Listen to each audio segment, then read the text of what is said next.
हरि ओम. चिंतन ब्रह्मसत्यम जगन्मिथ्या. प्रवचन क्रमांक 126. शास्त्रार्थावर वाद. पूर्वी एकेकाळी विद्वानांमध्ये शास्त्रार्थावर वाद केला जात असे. अशा वादविवादासाठी सभा आयोजित केल्या जात असत. यामागे आयोजित करण्याचा हेतू शास्त्रार्थावर अनुकूल आणि प्रतिकूल अशी दोन्ही बाजूने ज्ञान मिळावे असा असे.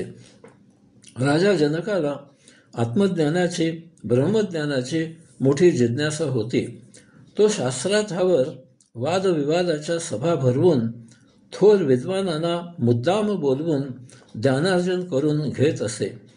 अशाच एका सभेमुळे अष्टावक्र गीता सांगितली गेली. यामागील कथा अष्टावक्र गीतेवर प्रवचनांच्या सुरुवातीलाच मी सांगितली आहे. योगदासांची ही संपूर्ण प्रवचने यूट्यूबवर उपलब्ध आहेत. भगवान आद्यश्री शंकराचार्यांच्या चरित्रावरून त्यांना अशा प्रकारे शास्त्रार्थावर वाद करून सभा जिंकणे पसंत होते असे दिसून येते.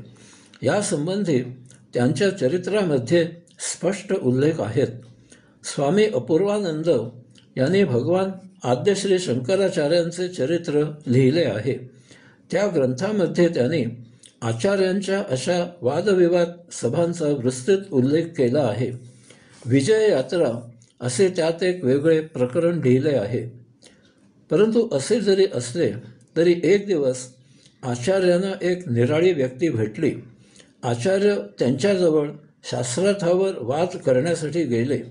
त्यावेळी त्या व्यक्तीने आचार्यांना नम्रपणे सांगितले की ते त्यांच्याजवळ वाद करू इच्छित नाहीत. आता आचार्य झाले म्हणून काय झाले? ते वादासाठी सक्ती करू शकत नाहीत. यामुळे वाद न होता आचार्य परत आले. हे सर्व सांगायचा हेतू असा आहे की ब्रह्मसत्यम जगन्मिथ्या या आचार्यांच्या सुप्रसिद्ध सूत्रावरही वाद झाला. या सूत्राचे खंडन केले गेले. आचार्यांच्या हयातीत हा वाद झाला असता तर कदाचित आचार्यांनी त्याचे उत्तर दिले असते. असो, हा वाद दोन प्रकारे आहे. एक, काहीने या सूत्राचा अर्थ आचार्याने या सूत्राचा उदो उदो वेदांमध्ये केला आहे असे म्हटले आहे असा घेतला आणि याप्रमाणे त्याचे खंडन केले. यासाठी त्यांनी यजुर्वेदामधील एका ऋचेचा आधार घेतला आहे. दोन, काहीने या सूत्राचा अर्थ हे वेदांतांमध्ये म्हणजे उपनिषदांमध्ये सांगितले आहे असे आचार्यांनी म्हटले आहे असा घेतला आणि याप्रमाणे याचे खंडन केले. यासाठी त्यांनी निरालंब उपनिषद श्लोक क्रमांक 35 याचा आधार घेऊन या श्लोकाचा अर्थ आचार्यांच्या सूत्रापेक्षा विपरीत आहे असे सिद्ध केले आहे. असे आणखी काही वाद असण्याची शक्यता आहे. मी येथे उदाहरण म्हणून माझ्या पाहण्यात आलेल्या फक्त 2च वादांचा उल्लेख केला. आपल्याला कोणाशी वाद घालायचा नाही. हे असे वाद घालणारे ज्ञानसंपन्न आहेत. त्यांच्या मतांचा आपल्याला आदर आहे. आपल्यापुरते पाहायचे झाले, विचार करायचा झाला तर वेदांचे तात्पर्य, तत्त्वज्ञान, सारतत्व सांगणाऱ्या उपनिषदांचा आचार्याने अभ्यास केला आणि त्यावरून त्यांनी या सर्वाचे सार म्हणून ब्रह्मसत्यम जगन्मिथ्या हे सूत्र सांगितले. हा त्यांच्या अभ्यासाचा सारभूत असा त्यांचा स्वतःचा विचार आहे. कोणाला काही माहीत झाल्यावर काय वाटते किंवा काय वाटावे हा ज्याचा त्याचा वैयक्तिक प्रश्न आहे. हे प्रत्येकाच्या आकलनशक्तीवर, पाहण्याच्या दृष्टिकोनावर अवलंबून आहे. ज्याला पटेल त्याने ते घ्यावे, न पटल्यास सोडून द्यावे, दुर्लक्ष करावे.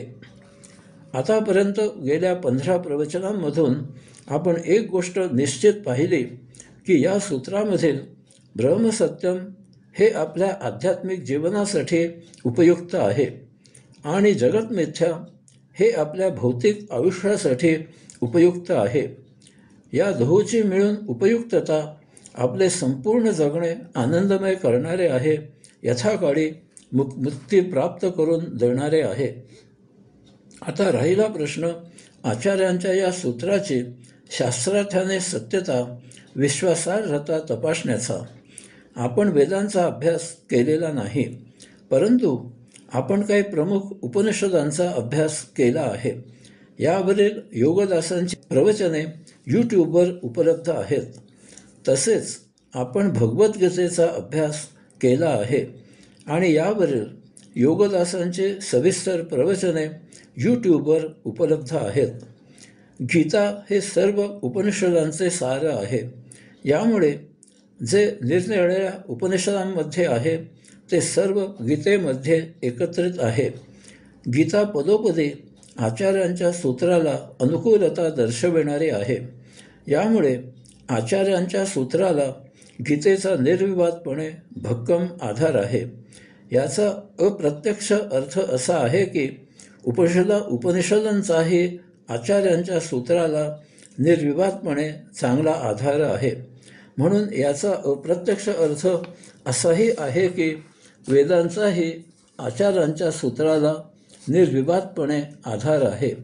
यामुळे आचार्यांच्या सूत्राचा स्वीकार करायला आपल्याला काहीच प्रत्यवाह नाही. ते नाकारण्याला तर मुळीच काही कारण नाही. गीतेमध्ये आचार्यांच्या सूत्राला अनुकूलता दर्शविणारे अनेक श्लोक आहेत. ते सर्व सांगणे शक्य नाही. म्हणून पुढील प्रवचनामध्ये आपण गीतेमध्ये आचार्यांच्या सूत्राला कसा आधार आहे हे अगदी थोडक्यात पाहू. सविस्तर निरूपणासाठी जिज्ञासूने भगवद्गीतेवरील योगदासांची यूट्यूबवरील प्रवचने ऐकावी. हरिओम.